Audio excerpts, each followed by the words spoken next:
Ikalabing-siyam na kabanata. Ang turo ni Jesus tungkol sa paghihiwalay. Pagkatapos ipangaral ni Jesus ang mga bagay na ito, umalis siya sa Galilea at pumunta sa lalawigan ng Judea sa kabila ng ilog ng Jordan. Maraming tao ang sumunod sa kanya at pinagaling niya sila sa kanilang mga sakit. May mga Pariseyong pumunta sa kanya para hanapan siya ng butas. Kaya nagtanong sila, "Pinahihintulutan ba ng kautusan na hiwalayan ng lalaki ang asawa niya sa kahit anong dahilan?" Sumagot si Jesus, "Hindi ba ninyo nabasa sa kasulatan na sa simula pa lang, nang likhain ng Diyos ang mundo, ginawa niya ang tao na lalaki at babae? Dahil dito, iiwan ng lalaki ang kanyang ama at ina, at magsasama sila ng kanyang asawa, at silang dalawa ay magiging isa. Hindi na sila dalawa kundi isa na lang. Kaya hindi dapat paghiwalayin ng tao ang pinagsama ng Diyos." Nagtanong uli ang mga Pariseyo, "Pero bakit sinabi ni Moises na pwedeng hiwalayan ng lalaki ang asawa niya? Basta't bigyan niya ito ng kasulatan ng paghihiwalay."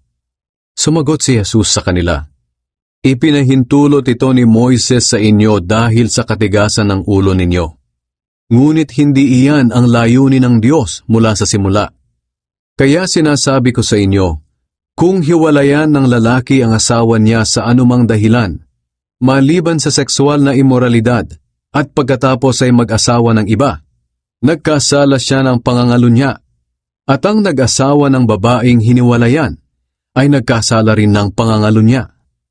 Sinabi ng mga tagasunod ni Jesus, "Kung ganyan po pala ang panuntunan sa pag-aasawa, mabuti pang huwag na lang mag-asawa."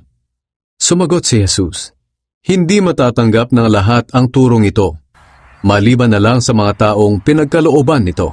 May iba't ibang dahilan kung bakit ang ilan ay hindi nag-aasawa. May iba na ipinanganak na sadyang baog, ang iba'y hindi makakapag-asawa dahil sinadyang kapunin, at may iba naman ay ayaw mag-asawa dahil sa pagpapahalaga nila sa kaharian ng Diyos. Kung kaya ng sino man na hindi mag-asawa, huwag na siyang mag-asawa." Pinagpala ni Jesus ang maliliit na bata. May mga taong nagdala ng maliliit na bata kay Jesus upang ipatong niya sa mga ito ang kanyang kamay at ipanalangin. Pero sinaway sila ng mga tagasunod ni Jesus. Sinabi ni Jesus sa mga tagasunod niya, "Hayaan ninyong lumapit sa akin ang mga bata. Huwag ninyo silang pigilan, dahil ang mga katulad nila ay kabilang sa kaharian ng Diyos." Ipinatong nga niya ang kanyang kamay sa mga bata at pinagpala niya sila. At pagkatapos nito ay umalis siya. Ang lalaking mayaman. May isang lalaki naman na lumapit kay Jesus at nagtanong, "Guro, ano po ba ang mabuti kong gawin upang magkaroon ng buhay na walang hanggan?" Sumagot si Jesus, "Bakit itinatanong mo sa akin kung ano ang mabuti? Isa lang ang mabuti, at walang iba kundi ang Diyos. Kung gusto mo magkaroon ng buhay na walang hanggan, sundin mo ang mga utos." "Alin po sa mga ito?" tanong ng lalaki. Sumagot si Jesus, "Huwag kang papatay, huwag kang mangangalunya, huwag kang magnanakaw, huwag kang sasaksi ng kasinungalingan, igalang mo ang iyong ama at ina, at mahalin mo ang kapwa mo, tulad ng pagmamahal mo sa iyong sarili." Sinabi ng binata, "Sinusunod ko po ang lahat ng yan. Ano pa po ba ang kulang sa akin?" Sumagot si Jesus, "Kung nais mong maging ganap sa harap ng Diyos, umuwi ka at ipagbili ang iyong mga ari-arian at ipamigay mo ang pera sa mga mahihirap, at magkakaroon ka ng kayamanan sa langit. Pagkatapos bumalik ka at sumunod sa akin." Nang marinig iyon ng binata, umalis siyang malungkot dahil napakayaman niya. Kaya sinabi ni Jesus sa mga tagasunod niya, "Sinasabi ko sa inyo ang totoo, napakahirap para sa isang mayaman ang mapabilang sa kaharian ng Diyos. Mas madali pang makapasok ang kamelyo sa butas ng karayom, kaysa sa mapabilang ang isang mayaman sa kaharian ng Diyos." Nabigla ang mga tagasunod nang marinig nila ito. Kaya nagtanong sila, "Kung ganoon po, sino na lang ang maliligtas?" Tiningnan sila ni Jesus at sinabi, "Imposible ito sa tao, pero sa Diyos, ang lahat ay posible."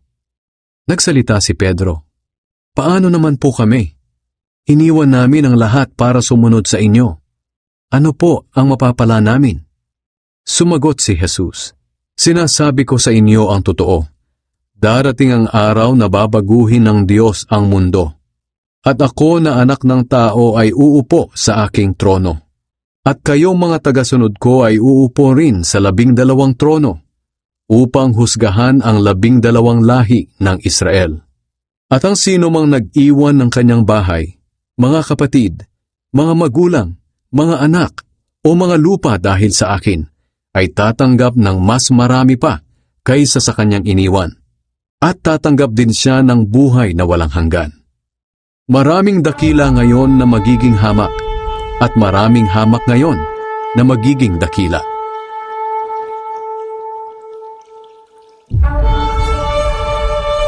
Mula sa langit tinitingnan ng Panginoon ang lahat ng tao, kung may nakakaunawa ng katotohanan at naghahanap sa Kanya.